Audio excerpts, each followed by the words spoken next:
Hello student, नमस्कार सभी को। मैं सविता एक बार फिर से आप सभी का स्वागत करती हूँ अपने परिवारदा एग्जाम अड्डा पे। आप सब कैसे हैं? उम्मीद करती हूँ आप सब अच्छे होंगे, मस्त होंगे। तो चलिए शुरू करते हैं आज का सेशन। उम्मीद है आप सब अच्छे से प्रिपरेशन कर रहे होंगे। उम्मीद है प्रैक्टिस सेट 6 तक आप लोगों ने रिवीजन कर लिया होगा। तो हम पहुंच चुके हैं प्रैक्टिस सेट नंबर 7 पे। तो देखते हैं, पहला प्रश्न है, कर्क रेखा निम्नलिखित राज्यों में से किस से होकर नहीं गुजरती है? ऑप्शन ए हो जाएगा Rajasthan, option B Tripura, option C हो जाएगा मिजोरम, ऑप्शन डी मणिपुर। तो आपको इन चार विकल्प में से राइट आंसर बताना है। कर्क रेखा किस राज्य से होकर नहीं गुजरती है?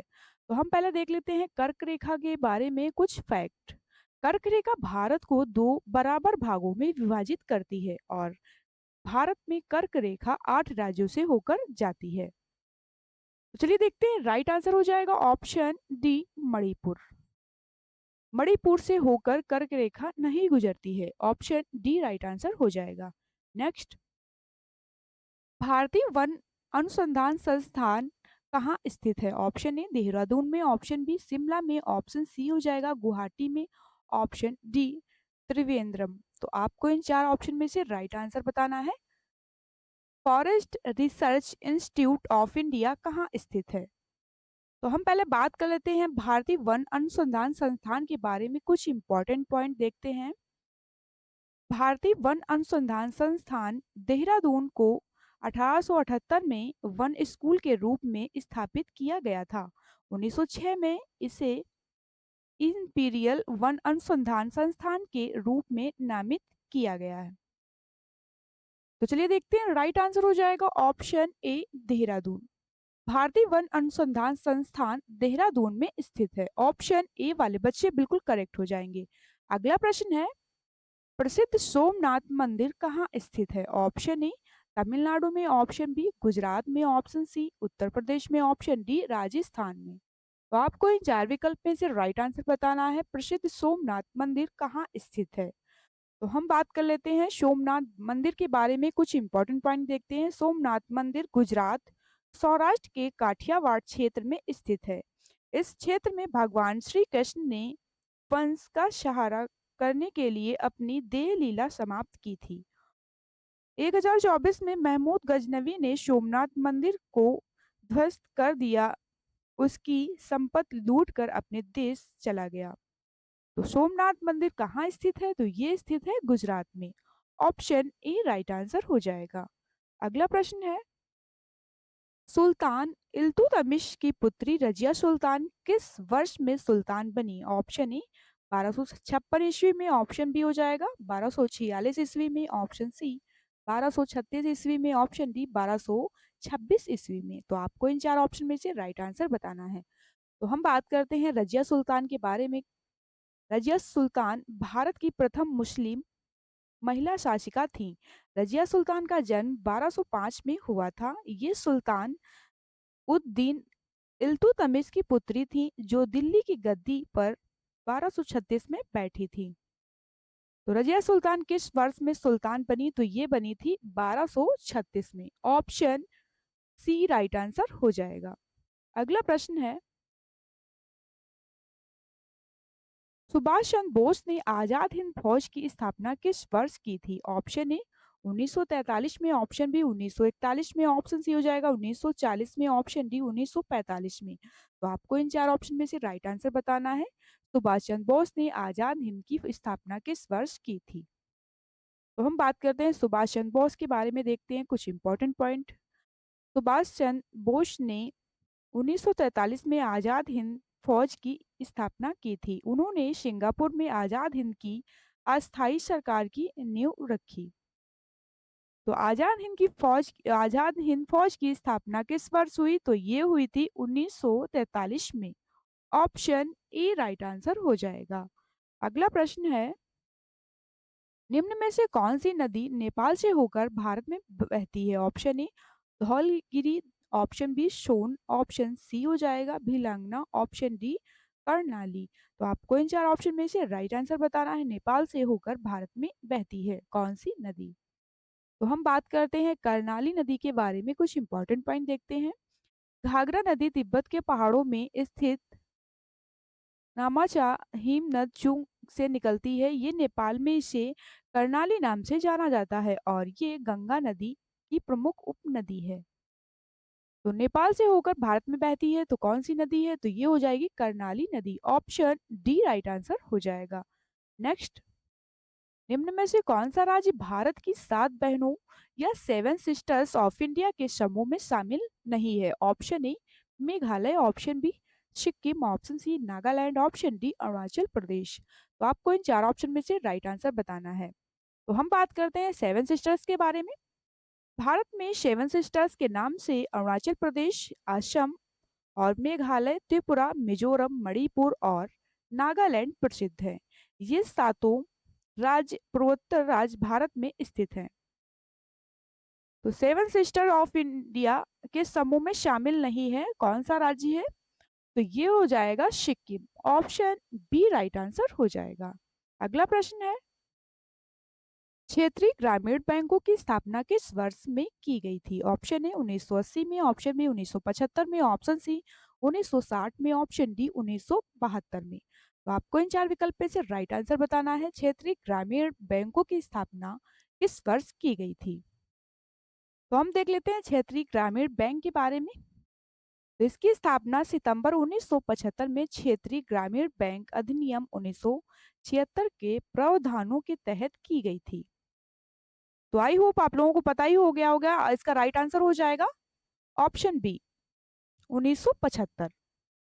अगला प्रश्न है, भारत के संविधान के संदर्भ में इनमें से संविधान सभा के निर्वाचित अध्यक्ष कौन हैं? Option A B R Ambedkar, option B Jawaharlal Nehru, option C हो जाएगा Lal Bahadur Shastri, option D doctor Rajendra Prasad. तो आपको इन 4 ऑप्शन में से राइट आंसर बताना है। तो हम बात करते हैं संविधान सभा के बारे में। तो भारत के संविधान के संदर्भ में डॉक्टर राजेंद्र प्रसाद संविधान सभा के निर्वाचित अध्यक्ष थे। डॉक्टर राजेंद्र प्रसाद को 11 दिसंबर 1946 को संविधान सभा की स्थायी अध्यक्ष निर्वाचित किया गया था। तो संविधान सभा के निर्वाचित अध्यक्ष कौन थे? तो ये हो जाएंगे doctor Rajendra Prasad ji. Option D right answer हो जाएगा। अगला प्रश्न है, महाराष्ट्र और गुजरात राज्यों का गठन कब हुआ था? ऑप्शन ए 1960 में, ऑप्शन बी 1962 में, ऑप्शन सी हो जाएगा 1961 में, ऑप्शन डी 1969 में। तो आपको इन 4 विकल्प में से राइट आंसर बताना है। महाराष्ट्र और गुजरात राज्यों का गठन कब हुआ था? तो हम बात करते हैं महाराष्ट्र और गुजरात राज्यों के बारे में। महाराष्ट्र और गुजरात राज्यों का गठन 1960 में किया गया। 1963 में नागालैंड और 1966 में पंजाब, हरियाणा एवं हिमाचल प्रदेश का पुनर्गठन, 1972 में मेघालय, मणिपुर एवं त्रिपुरा का गठन किया गया। तो महाराष्ट्र और गुजरात राज्यों का गठन किस वर्ष हुआ था? तो ये हुआ था 1960 में। ऑप्शन ए राइट आंसर हो जाएगा। अगला प्रश्न है, सीधी सड़क पर चल रही एक कार गति का उदाहरण है। ऑप्शन ए आवृत्ति, ऑप्शन बी सरल रेखिक, ऑप्शन सी हो जाएगा विक्रिय, ऑप्शन डी हो जाएगा इनमें से कोई नहीं। तो आपको इन 4 ऑप्शन में से राइट आंसर बताना है। सीधी सड़क पर चल रही एक कार गति का उदाहरण है, तो ये हो जाएगा सरल रेखिक। सीधी सड़क पर चल रही एक कार सरल रेखिक गति का उदाहरण है। ऑप्शन बी राइट आंसर हो जाएगा। सरल रेखा गति जिसमें पथ निरंतर को साथ एक सीधी रेखा है, तो सीधे रास्ते पर चलती कार एक सरल रेखी गति का उदाहरण है। अगला प्रश्न है, विज्ञान आवर्त सारणी Fe किस रासायनिक तत्व का प्रतिनिधित्व करता है? Option A fluorine, option B potassium, option C हो जाएगा हाइड्रोजन, ऑप्शन डी लोहा। तो आपको इन 4 ऑप्शन में से राइट आंसर बताना है। Fe किस रासायनिक तत्व का प्रतिनिधित्व करता है? तो ये करता है लोहा का। ऑप्शन डी राइट आंसर हो जाएगा। अगला प्रश्न है, निम्न में से कौन सा रोग जीवाणु से होता है? Option A diphtheria, option B rabies, option C polio, option D हो जाएगा बीसीजी का बुखार। ऑप्शन, तो आपको इन 4 ऑप्शन में से राइट आंसर बताना है। तो हम बात करते हैं डिप्थीरिया के बारे में। डिप्थीरिया बैक्टीरिया के कारण होता है। बैक्टीरिया के कारण होने वाली अन्य बीमारियां जैसे कि हो जाएगा तपेदिक, मलेरिया, दाद आदि। तो आपको इन चार ऑप्शन में से राइट आंसर बताना है। रोग जीवाणु से होता है तो ये होता है डिप्थीरिया। ऑप्शन ए वाले बच्चे बिल्कुल करेक्ट हो जाएंगे। तो अगला प्रश्न है, भारत का सबसे बड़ा हाई कोर्ट भवन कहाँ स्थित है? ऑप्शन ए छत्तीसगढ़ में, ऑप्शन बी झारखंड में, ऑप्शन सी बिहार में, ऑप्शन डी हरियाणा में। तो आपको इन चार विकल्प में से राइट आंसर बताना है। भारत का सबसे बड़ा हाई कोर्ट भवन कहाँ स्थित है? तो ये स्थित है झारखंड में। ऑप्शन बी वाले बच्चे बिल्कुल करेक्ट हो जाएंगे। नेक्स्ट प्रश्न है, निम्नलिखित में से कौन सा राज्य भूटान के साथ अपनी सीमा साझा करता है? Option A Manipur, option B हो जाएगा Arunachal Pradesh, option C Nagaland, option D Meghalaya. तो आपको इन चार विकल्प में से राइट आंसर बताना है। भूटान के साथ अपनी सीमा साझा करता है कौन सा राज्य? तो हम बात करते हैं अरुणाचल प्रदेश राज्य के बारे में। अरुणाचल प्रदेश भारत एक पूर्वोत्तर राज्य है। अरुणाचल प्रदेश को उगते उगता हुआ सूर्य का पर्वत कहा जाता है। इस प्रदेश की सीमा दक्षिण में असम और नागालैंड, पूर्व में म्यांमार तथा पश्चिम में भूटान के साथ लगती है। तो कौन सा राज्य भूटान के साथ अपनी सीमा साझा करता है? तो ये करता है Arunachal Pradesh. Option B right answer हो जाएगा। नेक्स्ट, राष्ट्रीय ऊर्जा संरक्षण दिवस कब मनाया जाता है? ऑप्शन ए हो जाएगा 14 दिसंबर, ऑप्शन ए हो जाएगा 14 दिसंबर, ऑप्शन बी 12 नवंबर, ऑप्शन सी हो जाएगा 2 अक्टूबर, ऑप्शन डी 6 अक्टूबर। तो आपको इन चार ऑप्शन में से राइट आंसर बताना है। राष्ट्रीय ऊर्जा संरक्षण दिवस कब मनाया जाता है? तो हम बात करते हैं ऊर्जा संरक्षण के बारे में। इस ऊर्जा संरक्षण को का सही अर्थ है ऊर्जा की अनावश्यक उपयोग को कम करके कम ऊर्जा को उपयोग कर ऊर्जा की बचत करना। तो राष्ट्रीय ऊर्जा संरक्षण दिवस मनाया जाता है 14 दिसंबर को। ऑप्शन ए राइट आंसर हो जाएगा। अगला प्रश्न है, निम्न में से कौन सा संयुक्त राष्ट्र के संस्थापक सदस्य देशों में से नहीं है? Option A USA, option B Germany, option C Cuba, option D हो जाएगा फ्रांस। तो आपको इन चार विकल्प में से राइट आंसर बताना है। संयुक्त राष्ट्र के संस्थापक सदस्य देशों में से नहीं है। तो हम बात करते हैं संयुक्त राष्ट्र के बारे में। कुछ इंपॉर्टेंट पॉइंट देखते हैं। संयुक्त राष्ट्र संघ की स्थापना 1945 को संयुक्त राष्ट्र अधिपत्र में 50 देशों के हस्ताक्षर होने के साथ हुई, जिसमें जर्मनी शामिल नहीं था। जर्मनी 1973 में संयुक्त राष्ट्र का सदस्य बना। तो राइट आंसर हो जाएगा ऑप्शन बी।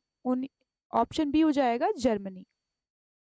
अगला प्रश्न है, केंद्रीय धान अनुसंधान संस्थान इनमें से किस शहर में स्थित है? Option A Kolkata, option B Delhi, option C Hyderabad, option D Cuttack. तो आपको इन चार विकल्प में से राइट आंसर बताना है। केंद्रीय धान अनुसंधान संस्थान इनमें से किस शहर में स्थित है? तो चलिए देखते हैं। राइट आंसर हो जाएगा ऑप्शन डी कटक में। तो हम देख लेते हैं केंद्रीय धान अनुसंधान संस्थान के बारे में।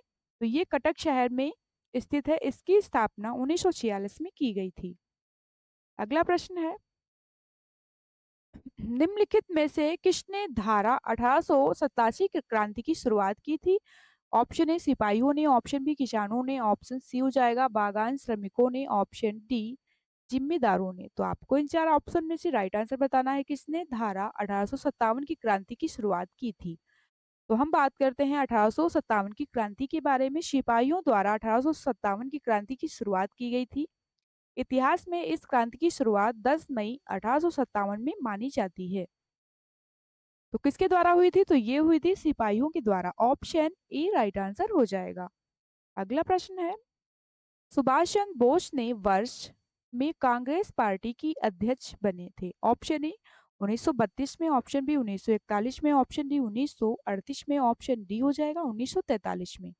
आपको इन चार विकल्प में से राइट आंसर बताना है। सुभाष चंद्र बोस किस वर्ष कांग्रेस पार्टी के अध्यक्ष बने थे? तो हम बात करते हैं कांग्रेस पार्टी की। 1938 में कांग्रेस के हरिपुरा अधिवेशन की अध्यक्षता सुभाष चंद्र बोस ने की थी। इस अधिवेशन में राष्ट्रीय नियोजन समिति का गठन किया गया, जिसके अध्यक्ष जवाहरलाल नेहरू बन गए। तो राइट आंसर हो जाएगा ऑप्शन सी 1938। सुभाष चंद्र बोस वर्ष 1938 में कांग्रेस पार्टी के अध्यक्ष बने थे। अगला प्रश्न है, निम्नलिखित में से कौन पृथ्वी का सबसे बड़ा अंतर स्थलीय जल निकाय है? ऑप्शन ए सुपीरियल झील, ऑप्शन बी कैस्पियन सागर, ऑप्शन सी बैकाल झील, ऑप्शन डी इनमें से कोई नहीं। तो आपको इन चार ऑप्शन में से राइट आंसर बताना है। तो हम देख लेते हैं कुछ इंपॉर्टेंट पॉइंट। पृथ्वी का सबसे बड़ा अंतरस्थलीय जल निकाय की कैस्पियन सागर है। इसकी सीमा तुर्कमेनिस्तान, अजरबैजान और रूस, ईरान तथा कजाकिस्तान से लगती है। क्षेत्रफल के अनुसार विश्व की सबसे बड़ी झील है। तो सबसे सबसे बड़ा अंतरस्थलीय जल निकाय है तो ये हो जाएगा कैस्पियन सागर। ऑप्शन बी राइट आंसर हो जाएगा। अगला प्रश्न है, ग्रीष्म काल में उत्तरी मैदानों में बहने वाली पवन कहलाती है? ऑप्शन ए काल वैशाखी, ऑप्शन बी व्यापारिक पवनें, ऑप्शन सी लू, ऑप्शन डी इनमें से कोई नहीं। आपको इन चार विकल्प में से राइट आंसर बताना है। उत्तरी काल में ऑप्शन राइट आंसर इनमें से बताना है। ग्रीष्म काल में उत्तरी मैदानों में बहने वाली पवन कहलाती है तो ये कहलाती है लू। ऑप्शन सी राइट आंसर हो जाएगा। तो हम बात करते हैं ग्रीष्म ऋतु की। ग्रीष्म ऋतु में उत्तरी मैदानों में बहने वाली पवन को लू कहा जाता है।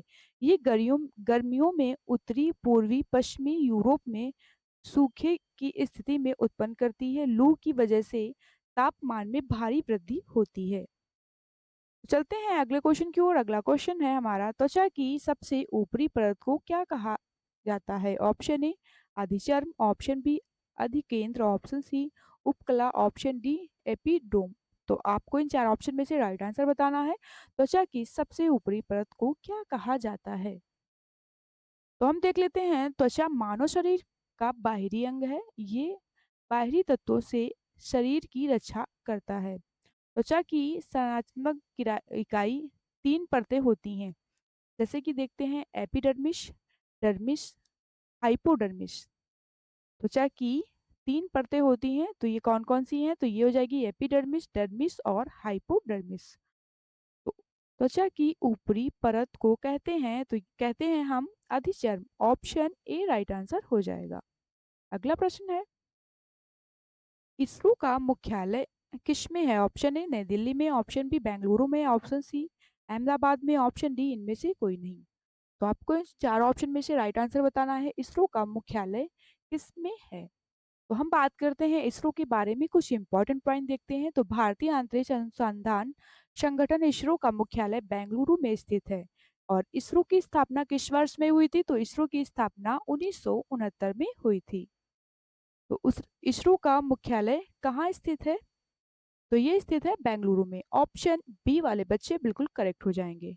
अगला प्रश्न है, अंतर्राष्ट्रीय जैव विविधता दिवस किस तिथि को मनाया जाता है? ऑप्शन ए 1 अप्रैल को, ऑप्शन बी हो जाएगा 22 मई को, ऑप्शन सी 15 दिसंबर को, ऑप्शन डी 10 नवंबर को। तो आपको इन चार ऑप्शन में से राइट आंसर बताना है। अंतर्राष्ट्रीय जैव विविधता दिवस किस तिथि को मनाया जाता है? तो हम बात करते हैं अंतर्राष्ट्रीय जैव विविधता के बारे में। तो दिवस 22 मई को मनाया जाता है अंतर्राष्ट्रीय जैव विविधता दिवस। इसका उद्देश्य संयुक्त राष्ट्र द्वारा जैव विविधता के मुद्दों से संबंधित जागरूकता फैलाना। तो देख लेते हैं इन चार ऑप्शन में से राइट आंसर हो जाएगा हमारा। अंतर्राष्ट्रीय जैव विविधता दिवस किस तिथि को मनाया जाता है? तो ये मनाया जाता है 22 मई को। ऑप्शन बी राइट आंसर हो जाएगा। अगला प्रश्न है, भारत का सिलिकॉन वैली कहाँ स्थित है? ऑप्शन ए हो जाएगा चेन्नई में, ऑप्शन बी नोएडा में, ऑप्शन सी बेंगलुरु में, ऑप्शन डी हो जाएगा बेंगलुरु में, ऑप्शन डी हो जाएगा मुंबई में। तो आपको इन चार ऑप्शन में से राइट आंसर बताना है। भारत की सिलिकॉन वैली कहाँ स्थित है? तो हम देख लेते हैं, बेंगलुरु को भारत का सिलिकॉन वैली कहा जाता है क्योंकि यहाँ पर सर्वाधिक आईटीआई कंपनी है। भारत में निर्यात में 33% का योगदान आईटी क्षेत्र का है। सिलिकॉन वैली कहाँ स्थित है? तो ये स्थित है बेंगलुरु में। ऑप्शन सी राइट आंसर हो जाएगा। अगला प्रश्न है, 6वीं शताब्दी ईसा पूर्व के प्रारंभ में भगवान महावीर का जन्म निम्न में से किस स्थल पर हुआ? ऑप्शन ए हो जाएगा Magadh, option B Vaishali, option C हो जाएगा पाटलिपुत्र, ऑप्शन डी सारनाथ। तो आपको इन चार ऑप्शन में से राइट आंसर बताना है। महावीर का जन्म किस स्थल पर हुआ? तो हम बात करते हैं भगवान महावीर स्वामी के बारे में। महावीर स्वामी जी का जन्म 24वें और अंतिम तीर्थकार थे। उनका जन्म 540 ईसा पूर्व के कुंडल ग्राम वैशाली में हुआ था। तो राइट आंसर हो जाएगा ऑप्शन बी वैशाली। अगला प्रश्न है, मई 1857 में नवाब की पत्नी बेगम हजरत महल ने लखनऊ में विद्रोह का नेतृत्व किया। ऑप्शन ए नाना साहब, option B Begum Hazrat Mahal, option C Jhansi की रानी, ऑप्शन डी तात्या टोपे। तो आपको इन चार ऑप्शन में से राइट आंसर बताना है। बेगम हजरत महल ने लखनऊ में विद्रोह का नेतृत्व किया। तो आपको इन चार ऑप्शन में से राइट आंसर बताना है। तो हम देख लेते हैं महत्वपूर्ण बिंदु 1857 के विद्रोह के प्रमुख नेतृत्वकर्ता। तो दिल्ली का तो ये हो जाएंगे बहादुर शाह जफर, और लखनऊ का बेगम हजरत महल, ऑप्शन। और देख लेते हैं कानपुर का तो नाना साहब, और झांसी का रानी लक्ष्मीबाई, और इलाहाबाद का लियाकत अली खां। विद्रोह नेतृत्व किया लियाकत अली खां ने इलाहाबाद का। तो बेगम हजरत लखनऊ महल ने लखनऊ में विद्रोह का नेतृत्व किया। तो ये हो जाएंगे ऑप्शन बी राइट आंसर हो जाएगा Begum Hazrat Mahal. Option B right answer हो जाएगा। अगला प्रश्न है, भारत में सांप्रदायिक निर्वाचन का जनक किसे कहा जाता है? Option A Curzon, option B हो जाएगा Minto, option C Morley, option D Hardinge. तो आपको इन चार ऑप्शन में से राइट आंसर बताना है। भारत में सांप्रदायिक निर्वाचन का जनक किसे कहा जाता है? तो ये कहा जाता है मिंटो को। ऑप्शन बी राइट आंसर हो जाएगा। भारत में सांप्रदायिक निर्वाचन का जनक मिंटो को माना जाता है। उन्होंने 1909 में भारतीय परिषद अधिनियम में सांप्रदायिक चुनाव की शुरुआत की थी। अगला प्रश्न है, इंग्लैंड में कौन पार्लियामेंट का प्रथम भारतीय सदस्य था? Option A doctor Rajendra Prasad, option B हो जाएगा doctor Sarvepalli Radhakrishnan, option C Dadabhai Naoroji, option D Lokmanya Tilak. तो आपको इन चार ऑप्शन में से राइट आंसर बताना है। पार्लियामेंट का प्रथम भारतीय सदस्य था। तो हम बात करते हैं दादा भाई नरोजी के बारे में। दादा भाई नरोजी एक महान व्यक्ति थे, कानून निर्माता, विचारक, उद्योगपति और राजनीतिज्ञ थे। इन्होंने इन्हें हम कहते हैं grand old man of India के रूप में याद किया जाता है। पार्लियामेंट का प्रथम भारतीय सदस्य था, तो ये थे Dadabhai Naoroji. Option C right answer हो जाएगा। तो आज का सेशन हमारा यहीं तक था। अगर आप लोगों को ये सेशन पसंद आया हो तो लाइक, शेयर और चैनल को सब्सक्राइब करें और अच्छे से रिवीजन कर लेना। Take care everyone, thank you so much. फिर मिलते हैं अगली क्लास में। जय हिंद, जय भारत।